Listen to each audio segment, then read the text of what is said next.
ये आपके वो एलिमेंट्स हैं जो एनसीईआरटी ने जिनके फंक्शन मेंशन किए हुए हैं। आप जानते हो कि मैंने अभी आपसे कहा है कि एग्ज़ाम के अंदर इससे सवाल पूछे जाते हैं और पूछे गए हैं और पूछे जाएंगे। देखो, मैंने आपसे कहा है कि एक नीट के अंदर एक एनसीईआरटी में एक सेगमेंट ज़रूर होता है जो बच्चे का हमेशा वीक होता है। बच्चे को पता है वो नहीं कर सकता, लेकिन फिर भी एग्ज़ाम में वो लोग वही दे रहे हैं। तो बेटर कि कहीं ना कहीं अब हमें तो करना पड़ेगा ना। अगर हम ये सोचें चल छोड़ देते हैं यार, फिर तो अपना काम पूरा साल या पूरी पढ़ाई वेस्ट। तो इसीलिए क्या करते हैं, एक बार समझते हैं जो हमें बताएगा। समझना क्या, रटना ही है इसमें, बट फिर भी कुछ चीज़ें जो आपको समझनी है। अब यहाँ पे सबसे पहले हमने दिखाया कि मैंने आपसे कहा है कि जितने भी सॉल्यूट एब्जॉर्ब करता है रूट हेयर, हमेशा वो चार्ज पार्टिकल के रूप में ही करता है। तो सबसे पहले बात करते हैं नाइट्रोजन की। भाई नाइट्रोजन एक ऐसा एलिमेंट है जो कि आप जानते हो नाइट्रोजन एक एमिनो एसिड का पार्ट माना जाता है, हाँ कि ना। और एमिनो एसिड क्या बनाते हैं, प्रोटीन बनाते हैं। इसीलिए अगर आप ध्यान से देखेंगे इसने प्रोटीन लिखा हुआ, क्या लिखा है, प्रोटीन।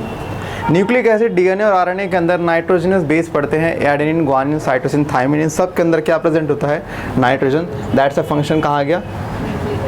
वाइटामिन्स के अंदर भी नाइट्रोजन एक बहुत मेन कंपोनेंट माना जाता है। तो वाइटामिन्स में भी क्या मिलते हैं आपके, नाइट्रोजन। और हार्मोन्स में भी जो हार्मोन्स का जो केमिकल नेचर होता है उनको भी क्या चाहिए, नाइट्रोजन। तो ये इनका फंक्शन हो गया। पूछा जाएगा बताइए नाइट्रोजन कहाँ कहाँ, या फंक्शन बताइए। आप लिखेंगे protein formation, nucleic acid formation, vitamins and hormones. यहाँ पे देखेंगे लोकेशंस कहाँ मिलते हैं। भाई जो आपके प्लांट में जो मेरिस्टेमेटिक जोन होते हैं, जहाँ पे सेल्स बहुत तेज़ी से डिवाइड करते हैं, क्योंकि वहाँ पे बहुत ज़्यादा उनको चाहिए होता है, न्यूक्लिक एसिड बहुत चाहिए उनको, क्या, प्रोटीन, तभी तो सेल की बाउंड्री और सब बना पाएंगे। तो वहाँ पे इनका रिक्वायरमेंट ज़्यादा रहता है। और जो सेल्स मेटाबॉलिकली बहुत ज़्यादा एक्टिव होते हैं, जिनमें मेटाबॉलिज्म कोई ना कोई रन करती रहती है, ऐसे केस में नाइट्रोजन एक बहुत बड़ा रोल प्ले करा करता है। यस और नो। तो यहाँ पे ये आ गया नाइट्रोजन को लेकर। और नाइट्रोजन इस फॉर्म में एब्जॉर्ब होता है NO2- और NH4+ और NO3-। और यहाँ पे NO3- जो है ये प्लांट की ना क्या कहते हैं, प्लांट की प्रेफरेंस है कि वो पहले NO3- को करना चाहेगा एब्जॉर्ब। अगर इनकेस वो नहीं है तो कुछ प्लांट इनको भी एब्जॉर्ब कर सकते हैं, लेकिन इन तीन से अलावा चौथी वैरायटी प्लांट कभी एब्जॉर्ब नहीं करता। ठीक है, तो यहाँ पर आपके लिए होगा क्या हो गया, प्रोटीन बोलेंगे, प्रोटीन, न्यूक्लिक एसिड, हार्मोन्स और वाइटामिन्स, यहाँ पर ये जो है पाए जाते हैं, मतलब फंक्शन है इनका। मैं बात करूँ फास्फोरस की, तो फास्फोरस को हम एब्जॉर्ब प्लांट करता है या तो H2PO4- की फॉर्म में या HPO4 की फॉर्म में। बात एक ही है, आप भी समझदार हो, 2 को उधर ले जाओ तो एक ही चीज़ बन रही है, अलग नहीं है ना। और यहाँ पर आप देख रहे हैं कि कहाँ कहाँ मिलता है, सेल मेम्ब्रेन में मिलता है, याद है फॉस्फोलिपिड। सेल मेम्ब्रेन में एक लिपिड मिलता है phospholipid which include phosphorus, that's why कहाँ मिलेगा, सेल मेम्ब्रेन। और बहुत सारे प्रोटीन्स जो हैं उसमें भी चाहिए होता है, क्योंकि देखो प्रोटीन में सिर्फ नाइट्रोजन नहीं होता है, जिसमें एक एडिशनल ग्रुप होता है आर ग्रुप।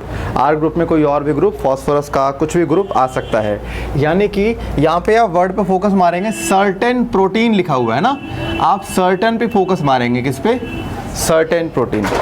कल को एग्जाम में आ जाए फॉस्फोरस जो है पाए जाते हैं in all protein, most of the protein या certain protein. Answer is certain protein में पाए जाते हैं। इस तरह के वर्ड पे फोकस लीजिएगा। और फॉर डी न्यूक्लिक एसिड में फॉस्फोरस तो होता ही है, फॉस्फोरिक एसिड डीएनए और आरएनए में होता है, तो फॉस्फोरस इंक्लूड हो गया। और न्यूक्लिक एसिड किससे बने, न्यूक्लियोटाइड से। इसका मतलब इनकी लोकेशन यहाँ पर भी देखी जाएगी। अब फंक्शन की बात करें, एक रिएक्शन होता है फॉस्फोराइलेशन रिएक्शन। फॉस्फोराइलेशन रिएक्शन में हम क्या करते हैं, फॉस्फेट को निकलवा के एनर्जी रिलीज करवाया करते हैं किसी भी कंपाउंड से। तो पूरे प्लांट में जहाँ जहाँ भी फॉस्फोराइलेशन किया जाता है वहाँ पे हम किसका इस्तेमाल करते हैं, फॉस्फोरस का। बिना फॉस्फोरस के आप ना तो फॉस्फोरस लगा सकते हैं और ना निकाल सकते, तो फॉस्फोरस तो चाहिए अपने को ना। तो ये यार ना कि फंक्शन पूरी बॉडी में क्या करता है, ये फॉस्फोराइलेशन, जो कि आगे एनर्जी रिलीज करवाने में हेल्प करती है ये रिएक्शन। ठीक है, अच्छा, cell membrane, certain protein, all nucleic acid and nucleotide. आपको पता होना चाहिए न्यूक्लिक एसिड किससे बनता है, न्यूक्लियोटाइड से बनता है यार। तो अगर मैं इसका बोलूँगा तो उसको तो मुझे बोलना पड़ेगा। ठीक है, ये हो गया आपका नंबर 2 फॉस्फोरस। नंबर 3 पे देखते हैं। नंबर 3 पे हमारा आता है पोटेशियम। अब पोटेशियम की बात करें तो पोटेशियम कहाँ कहाँ मतलब मिलते हैं, सबसे ज़्यादा मिलते हैं मेरिस्टेमल टिश्यू में, बर्ड में, लीफ में, रूट की टिप में। अगर एग्ज़ाम में आ जाए इनमें से किस जगह पर नहीं पाए जाते पोटेशियम के आयन जो होते हैं, तो आप याद रखिएगा ये 4 आप याद रखिएगा। मेरिस्टेमेटिक टिश्यूज़ तो आपको पता ही लेके चलने हैं, जो बर्ड, लीफ और रूट टिप, और चौथा हमारा क्या, कोई भी मेरिस्टेमेटिक टिश्यू, कोई भी रीजन होगा जहाँ पर ये हैं, ये 4 रीजन पे ये सबसे ज़्यादा पाए जाते हैं। जैसा नो। अच्छा, फंक्शंस की बात करी जाए तो भाई ये प्रोटीन का सिंथेसिस करने में हेल्प करते हैं। प्रोटीन्स की फॉर्मेशन में पोटेशियम आयन की हमें हेल्प चाहिए होती है। और साथ ही सेल के अंदर कैटायन और एनायन का बैलेंस, आपको पता होगा सेल के बाहर हमेशा सोडियम ज़्यादा होता है और सेल के अंदर हमेशा पोटेशियम ज़्यादा होता है। पता है आपको, ये हमेशा रहना कि सेल के अंदर हमेशा पोटेशियम ज़्यादा होता है और बाहर कौन सा, सोडियम। तो ये एक बैलेंस को मेंटेन, अंदर प्लस होगा तो माइनस भी होगा। तो यहाँ पे अगर हमें अंदर चार्ज को बैलेंस रखना तो हमें पोटेशियम चाहिए। सोडियम नहीं करने आएगा बैलेंस, कौन करने आएगा, पोटेशियम आएगा कि हम करते हैं आपका बैलेंस। और तीसरा है एंजाइम्स को एक्टिवेट करने में भी हेल्प करते हैं। मैंने कहा था कि बहुत सारे ऐसे एलिमेंट्स हैं जो एंजाइम्स को एक्टिवेट कर सकते हैं। और यहाँ पर आता है maintenance of turgidity of the cell. आप जानते हैं कि जब स्टोमेटा के अंदर पोटेशियम आयन आया था तो उसी अगर वो पोटेशियम आयन रहेगा तब तक सेल में पानी रहेगा, तब तक सेल टर्जिड रहेगा। पोटेशियम आयन बाहर निकल के सेल की टर्जिडिटी लूज़ हो जाएगी, सेल अपना जो है पिचक जाएगा, ऐसा नो। तो ये उसको भी मेंटेन करने का काम करता है। तो इसके 4 फंक्शन ये रहे। इसके बाद बात करें कैल्शियम की, तो भाई कैल्शियम की ये तो है इस फॉर्म में एब्जॉर्ब करता है प्लांट, किस में, Ca2+ फॉर्म में एब्जॉर्ब करता है, बाइवेलेंट कैटायन है। और मिलते कहाँ हैं ये, मेरिस्टेमेटिक टिश्यूज़ में मिलते हैं और डिफरेंशिएटिंग टिश्यूज़। अब इसका मतलब क्या होता है, जो नीचे वाला है, जब कोई सेल डिवीजन छोड़ देता है, कहता है मेरे को डिवाइड नहीं करना, अब मुझे कोई काम दो, तो इस प्रोसेस को बोलते हैं डिफरेंशिएशन। तो जहाँ पे कोई ऐसा सेल है जहाँ पे पहले मेरिस्टेमेटिक सेल्स थे लेकिन अब वो कह रहे हैं मुझे काम नहीं करना, अब मुझे डिवीजन नहीं करनी, मुझे कुछ काम करना है, दैट मीन्स वो क्या हो गया, वो डिफरेंशिएटिंग जोन हो गया, जहाँ पे सेल्स फंक्शन लेना चाह रहे हैं। तो उस रीजन में आपको कैल्शियम भली बातें मिलेंगे। और यहाँ पे सुनना, लिखा हुआ है कि इट एक्टिवेट सर्टेन एंजाइम। यहाँ पे देखना सर्टेन एंजाइम है, यहाँ क्या सर्टेन, मैं कह रहा हूँ सर्टेन में घुमा देगा आपको नीट वाला। आप और दिमाग तो आप लगा ही लोगे, अरे सर प्रोटीन में तो एंजाइम होते हैं, गलत आंसर हम खुद बनाते हैं, देता नहीं हो। सर्टेन प्रोटीन सर्टेन एंजाइम, आगे बता कैल्शियम का काम क्या। मैं कह रहा हूँ भी घर रह जाए तो भूल जाओगे कौन सा था प्रोटीन, कौन सा था कैल्शियम एंजाइम का। तो ये मैंने बोला कि ये, और जितने भी मेटाबॉलिक एक्टिविटी चलती है सेल के अंदर, मोस्ट ऑफ द एक्टिविटी को कौन करता है कंट्रोल, ये है चाबी कैल्शियम छोड़ दो, पूरी मेटाबॉलिक एक्टिविटी रुक जाएगी। तो सेल के अंदर चलने वाले रिएक्शंस की जो कंट्रोल है वो किसके पास है, कैल्शियम के पास है। और ये किस लिए चाहिए, हमें इसलिए चाहिए ताकि सेल मेम्ब्रेन ठीक से काम करता रहे, सेल मेम्ब्रेन कभी कोई दिक्कत ना है। ये सेल वॉल जब बनती है तो सेल वॉल के बीच में एक लेयर बनती है 2 प्लांट सेल के बीच में, जिसको बोलते हैं middle lamella, and this middle lamella is made up of calcium pectate and magnesium pectate, दोनों से बनता है। बट कैल्शियम का लेवल ज़्यादा होता है, तो हम कहते हैं अगर कैल्शियम नहीं हो तो उनकी सेल वॉल ठीक से बन नहीं पाएगी प्लांट की, है ना। तो हम क्या बोलते हैं, मिडल लैमेला का फॉर्मेशन कौन कर रहा है, कैल्शियम पैक्टेट। और क्योंकि middle lamella is a part of the cell wall, that's why लिखा सेल वॉल सिंथेसिस, ठीक है। और माइटोटिक स्पिंडल, जब हम पढ़ते हैं सेल डिवीजन में एक स्पिंडल फाइबर का फॉर्मेशन होता है जो क्रोमोसोम को पकड़ लेते हैं। वो फाइबर्स जो है ना वो प्रोटीन से बनते हैं, अल्फा और बीटा ट्यूबुलिन प्रोटीन से। जस्ट लाइक हवा में कंचे हैं, कंचे ऐसे टुकड़ों में पड़े हुए हैं, और इमेजिन करिए मैंने कुछ ऐसा करा, सारे कंचे एक धागे के फॉर्म में, एक लाइन के फॉर्म में अरेंज हो गए। तो मान के चलिए कि इन सारे मार्बल्स को, कंचों को जिसने जोड़ा है उसका नाम है कैल्शियम। क्या नाम है, तो अगर कैल्शियम नहीं होगा क्या ये सारे जुड़ेंगे, नहीं, थ्रेड का फॉर्मेशन फिर पॉसिबल ही नहीं है। आप जानते हो क्रोमोसोम जब डिवीज़न होता है तो क्रोमोसोम को अलग करना होता है, उसके लिए हमें थ्रेड चाहिए। थ्रेड टुकड़ों से बना है, उन टुकड़ों को कौन जोड़ेगा, कैल्शियम जोड़ेगा। इसलिए लिखता माइटोटिक स्पिंडल फॉर्मेशन में भी चाहिए होता है। फिर आता है एक्यूमुलेट्स इन ऑल्डर लीफ, पता ही है आप लोगों को, ये मोबाइल एलिमेंट है ना, जाएगा थोड़ी, तो वहाँ तो ऑल्डर में तो ये इकट्ठा हो गए। मैं मानता हूँ आप में से बहुतों को इसमें बहुत चीज़ें पता भी होंगी, बट हमें, मैंने क्या बोला, यहाँ पे ज्ञान नहीं दर्शाना आपको, जो है वो चुपचाप याद कर लेना है। मैं चाहता उसको अभी मैं और शॉर्ट कर सकता था, क्योंकि मुझे पता बहुत सारी चीज़ें आपको इसमें ऑलरेडी पता हैं, बट सवाल ये है ना कि वो काम करना ही नहीं है। जब एग्ज़ाम यहाँ पे खेल वर्डों से रहे तो ज्ञान का तो कोई लॉजिक ही नहीं यहाँ पे। तो मैग्नीशियम की बात करते हैं भाई। मैग्नीशियम जो है इसका काम है सेल राइबोसोम जो होता है, आपको पता है राइबोसोम 2 टुकड़ों में होता है, स्मॉलर एंड लार्जर सब यूनिट। राइबोसोम को जोड़ने के लिए मैग्नीशियम चाहिए। राइबोसोम मान लीजिए, राइबोसोम में बड़ी यूनिट हो गया लड़का, छोटी लड़की हो गया, छोटी यूनिट हो गई लड़की, माने लड़का और लड़की की शादी कौन कराएगा? पंडित। पंडित का नाम कौन है? मैग्नीशियम। जब तक मैग्नीशियम नहीं होगा तब तक कभी 2 राइबोसोम अटैच नहीं हो सकते। तो राइबोसोम का स्ट्रक्चर मेंटेन करने का सारा जिम्मा किसका है? मैग्नीशियम का।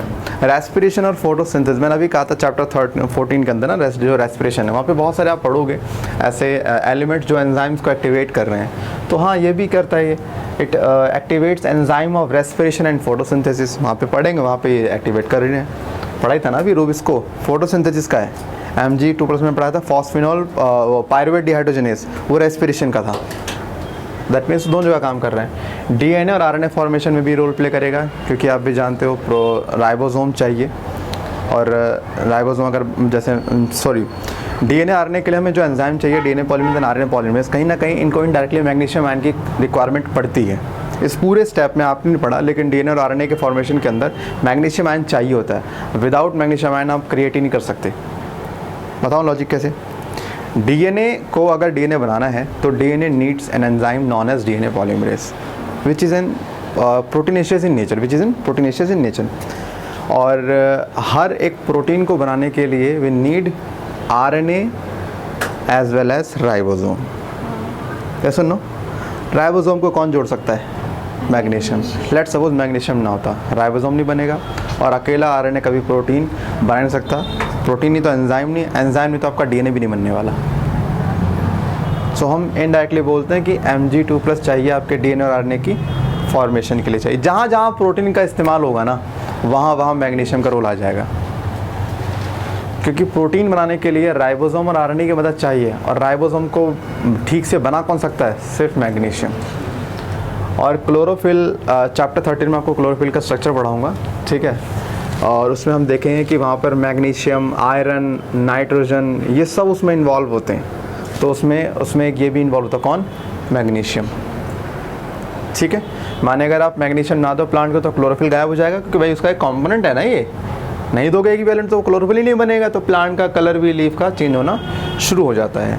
तो ये काम किसका हो गया? मैग्नीशियम का। फिर बात करते हैं सल्फर की। भाई सल्फर ना कहते हैं एमिनो एसिड का पार्ट होता है। जैसे कि 20 तरह के पढ़ते हैं हम लोग एमिनो एसिड, लेकिन 2 ही एमिनो एसिड है जिनके पास सल्फर पाए जाते हैं। अब वो 2 कौन से? Cysteine and methionine. पूरे 20 अमीनो एसिड में सिर्फ 2 ही हैं जिनके पास सल्फर मिलता है। Answer is cysteine and methionine.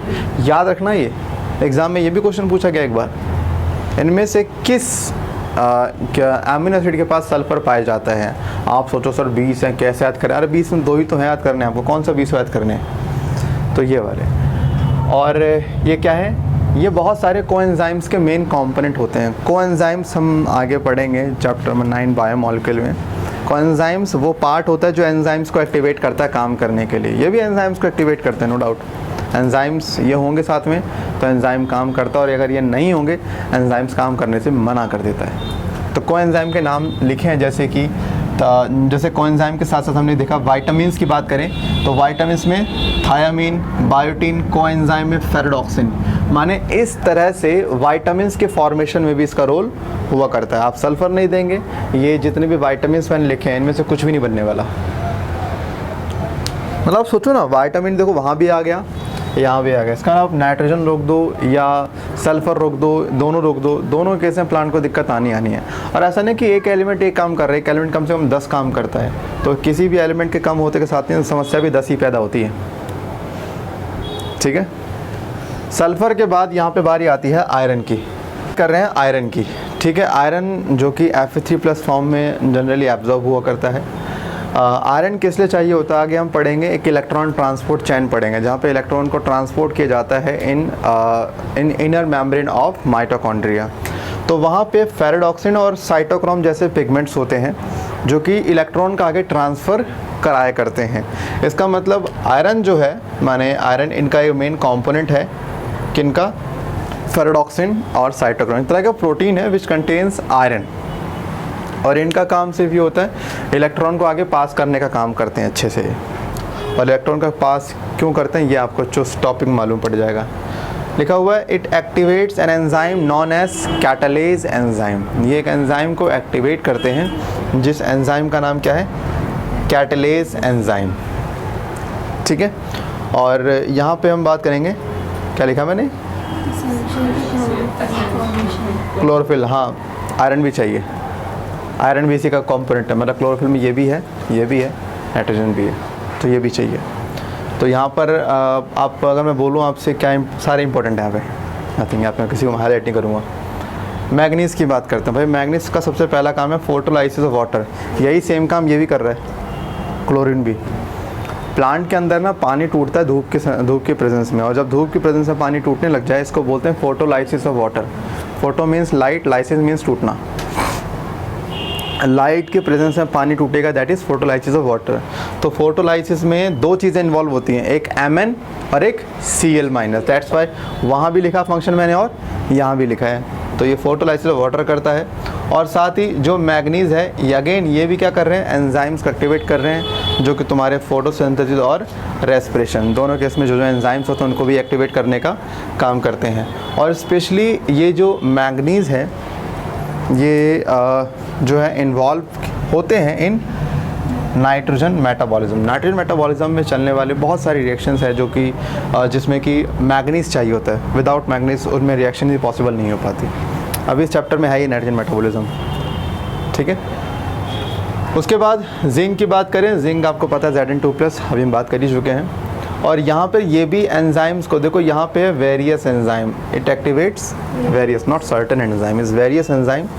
और जैसे कि एंजाइम का नाम लिखा है कार्बोक्सिलेज, यहाँ पे नाम लिखा हुआ है, तो आप याद कर लें कि हाँ ये एंजाइम को एक्टिवेट कर रहे हैं। और ये हमें चाहिए ऑक्सीजन के फॉर्मेशन के लिए। और ऑक्सीजन वो प्लांट का हार्मोन जो प्लांट की टिप को लगातार बढ़ाता रहता है।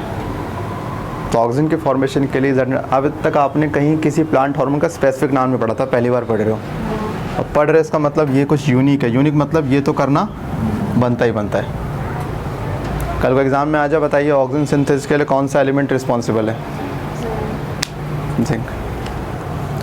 कॉपर की बात करें, काफ़ी महंगा बिक रहा है कॉपर, मार्केट रेट काफ़ी महंगा है। अच्छा, तो यहाँ पे प्लांट की जितनी भी मेटाबॉलिज्म चलती है उनको ओवरऑल कौन करता है कंट्रोल, मतलब कौन इन्वॉल्व होता है? Cu2+। जनरली प्लांट में चलने में जितनी मेटाबॉलिज्म है उसमें कहीं ना कहीं Cu2+ जो है आता ही आता है, किसी न किसी रिएक्शन में इन्वॉल्व हो ही जाता है। और ये कुछ सर्टेन एंजाइम्स में भी इन्वॉल्व होता है। ये जनरली उन एंजाइम्स में इन्वॉल्व होता है जो कि उस रिएक्शन में इन्वॉल्व होते हैं जो Cu+ को Cu2+ में कन्वर्ट कर रहे हैं। जैसे मान के चलो बॉडी में कहीं कोई रिएक्शन हो रही है जहाँ पे Cu+ Cu2+ में कन्वर्ट हो रहा है, तो जो एंजाइम इसमें इन्वॉल्व है जनरली इस एंजाइम में कौन मिलेगा आपको? कॉपर मिलेगा ही मिलेगा। जहाँ पे Cu+ का Cu2+ में कन्वर्जन, इस तरह का कोई रिडॉक्स रिएक्शन चल रहा हो प्लांट में, क्या लिखा है? Involve in certain enzyme. अब सर्टेन एंजाइम सुनता ही ना दिमाग में खोपड़िया में क्या घूमेगा? एक कैल्शियम। अब बच्चा बिना पढ़े क्या टिक मार देगा? कैल्शियम। एग्जाम लिख भी रहा है भाई, certain enzyme involve in redox reaction in which Cu+ is gets converted into Cu2+, इतना लिखना है। लेकिन सर्टेन एंजाइम का भूत चढ़ते कि सब कौन लगा देंगे? कैल्शियम। तो आपको पूरा पढ़ना, सर्टेन एंजाइम के बाद भी क्या कुछ बात कहता है कि नहीं कहता। ये होगा कॉपर का। बात करें बोरोन की, तो आज तो खैर नहीं होगा, आगे बताऊंगा आपको मैं। पहली बात, अगर जैसे हमें पता है कि हमारी बॉडी में विटामिन डी होता है विटामिन डी हमें चाहिए ताकि कैल्शियम है। आपको पता है विटामिन डी आपकी हड्डियों में कभी नहीं जाता। विटामिन डी आपको इसलिए चाहिए ताकि आप कैल्शियम का एब्जॉर्ब कर सके। पता है आपको, जो दूध आप पीते हो उसका कैल्शियम आपकी बॉडी एब्जॉर्ब नहीं कर सकती अनटिल अनलेस जब तक आप विटामिन डी ना हो। तो विटामिन डी कैल्शियम को खींच के बॉडी में लेके चल पे अंदर चल, ये है विटामिन डी। इसलिए जितना कम विटामिन डी उतना क्या होगा, आप कैल्शियम तो लोगे बॉडी में लेकिन आपकी बॉडी एब्जॉर्ब नहीं कर पाएगी। तो कुछ काम यहाँ भी है। बोरोन क्या करता है? बोरोन जो है ना ये Cu2+ से खींच के लाता है, चल बे वो अंदर आ। तो इसका अपटेक कौन बढ़ाता है? बोरोन। बोरोन नहीं होगा तो कैल्शियम भी अंदर नहीं आएगा। होता कहीं पार्ट स्कूल वगैरह में, भाई मैं नहीं जा रहा यार, तो मैं भी नहीं जा रहा। हुआ है कभी यार दो साथ में स्कूल जा रहा है क्या? उसने कहा नहीं, तुमने क्या बोला? ठीक है मैं भी नहीं आ रहा। इस तरह से यानी कि एक जो है दूसरे को लेके जाएगा, अगर एक नहीं तो दूसरा भी नहीं।